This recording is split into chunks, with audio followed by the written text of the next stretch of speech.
What's up, Free Gunners? Alex here, coming back at you with another Concord video. Yesterday, PlayStation released a blog post going over the seasonal roadmap for Concord and discussing the future of the game. Today, I wanted to take a look at that roadmap itself and give my thoughts and opinions on how I think it's already looking to be a promising future for Concord and the content that will come with it. If you haven't already, hit that subscribe button, shoot me a like, and let's get into how I think Firewalk is already setting up future content for us to all get excited for. Going over the blog post, we can see it's titled Concord, Launch and the Adventure Ahead. I'm not going to go over the entire blog post word for word, so I'll leave a link down in the description below, and I recommend you check it out for yourself when you have a chance. I did want to go over the key points that I think stick out to me the most, and the things that I think are the most important. So Firewalk promises to support the game for years to come. As they state in their blog post, the game is a foundation for us to build over time through systems that will expand the universe, introduce new ways to play and master each character, and give you hundreds of unique rewards to earn and unlock. Narratives that will unfold week after week, alongside seasonal updates that will introduce new characters, new maps, modes, and stories, along with new features. All the content will be available day one and won't be locked behind any battle pass, which is great to hear because for anyone who plays any other live service games like Call of Duty or Fortnite or the millions of others that are out there, know that they can sometimes lock specific rewards behind a battle pass, in which the rewards can no longer be earned once the season has ended. Which, I don't know about you guys, but I'm a full-time working adult, and sometimes I can't get much hours to play some of these games, and a lot of the times you have to shell out money for these battle passes that, for anyone who's like me, you don't know if you're going to be able to complete the entire battle pass to get those rewards that persuaded you to buy it in the first place. It's great news to hear, and I don't know about you guys, but I've been in the mood for a traditional multiplayer progression system for quite some time now, so I'm glad to hear that, they're doing this and I'm not the only one alone that feels that way. Now, taking a look at the graphic along with a short paragraph in the blog post, it looks like Season 1 will be launching in October and will be titled The Tempest. As well as featuring a brand new free gunner, the update will also bring a new map, new variants, new cosmetics, and a whole lot of quality of life updates. The graphic also gives us a look at what could potentially be the new map for Season 1, along with another concept and outline for Season 2, which will release in January. We can also kind of see that Season 3 will be in April based on the graphic, but doesn't really give us an idea of what's to come or hint at any kind of concept art. The game launches with 6 modes, 12 maps, 16 free gunners with 8 variations, and a whole shit ton of cosmetics to unlock.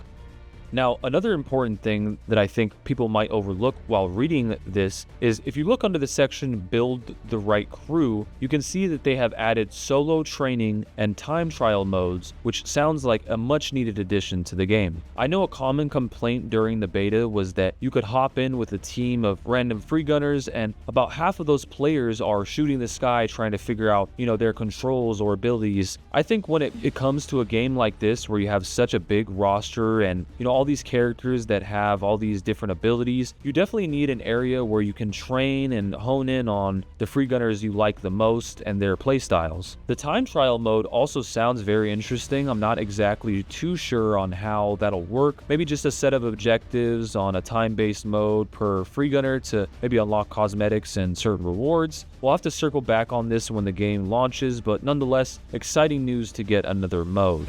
Another small thing to note from the blog post is that the in-game cosmetics store will not be available at launch and will launch alongside with Season 1 in October. The store offers cosmetics only and won't offer anything that will alter or change the game's in-game mechanics. Along with that statement, they also gave us a look at some of the cosmetics we can look forward to by showing some in-game stills of different variations of some of the free gunners. We can see variations of gears and cosmetics from One-Off, Baz, Amari, Haymar, Itzy, just to name a few here. In my opinion, these cosmetics are looking great. We're getting different, alternate color schemes as well as has different headgear, face gear, and kind of equipment that we can attach to the free gunners themselves, which is awesome. I was almost afraid that they weren't going to lean into complete overhaul, looks for the characters and give us multiple color schemes, which would have been really boring. But with this, maybe down the line, we can expect some cosmetics that will make some of our favorite free gunners almost unrecognizable at times, which is always cool in games like this to run around and kill somebody and for that person to go, wait, who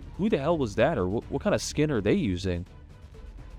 So next up in the blog post, Firewalk discusses the crew builder and crew bonuses. I know a lot of people who played the beta weren't even aware this was a feature, so I'm glad at least they are taking the time to discuss and explain it here. They gave us some information from this which I thought was interesting. They mentioned that when they were trying to create the crew builder aspect of the game, they wanted to infuse the theory crafting that comes with card deck building games. And what they mean by that is strategically crafting a team with crew bonuses that all sort of work in synchronization with each other. Your first free gunner's buff stacks onto the next, which in tandem all work together to give you a specific build that fits your playstyle. I think this kind of building will really come into play on the competitive side, where we'll see some of the crazier builds there, I'm sure. We also finally have an outline of the classes in the sense from what we can see here. Firewalk does state that these aren't like traditional archetypes you'd find in any other game. Each free gunner in Concord is meant to deliver high damage per second and be effective in all gunfights, but they do outline the 6 distinctive roles and how they have an impact on the combat. We can see the roles based on a graphic they provided. We have Anchor, which controls an area with undeniable presence. Preacher, which starts fights or breaks into enemy defenses. Haunt, which thrives on surprise and chaos mobility. Ranger, which is competent in most combat situations. Tactician, which blends the battlefield to their advantage. And Warden, which controls sight lines and choke points with ranged attacks. For me, it's important that they have given us an outline as to who does what. One thing I did notice during the beta was that a frequently asked question was, how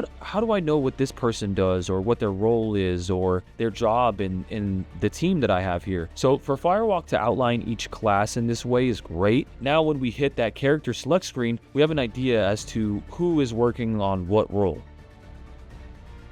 So last thing from the blog post was just going over the release schedule for each edition, with early access for digital deluxe editions starting on August 20th and the standard release dropping on August 23rd. They show us here a nice graphic going over all the different time zones and when the game will launch with that specific zone. Now, I don't know about you guys, but I am super excited for next week when the game launches, and I will be streaming pretty much all day on the 20th to celebrate the early access release of the game. But that pretty much does it for this video today, guys. If you like what you see here and are interested in more Concord content, go ahead and hit that subscribe button. I am fairly new to this whole YouTube thing, so any feedback and support helps. I look forward to dishing out more content as the weeks roll by. So thanks again, guys, for watching, and I will see you guys on the next one.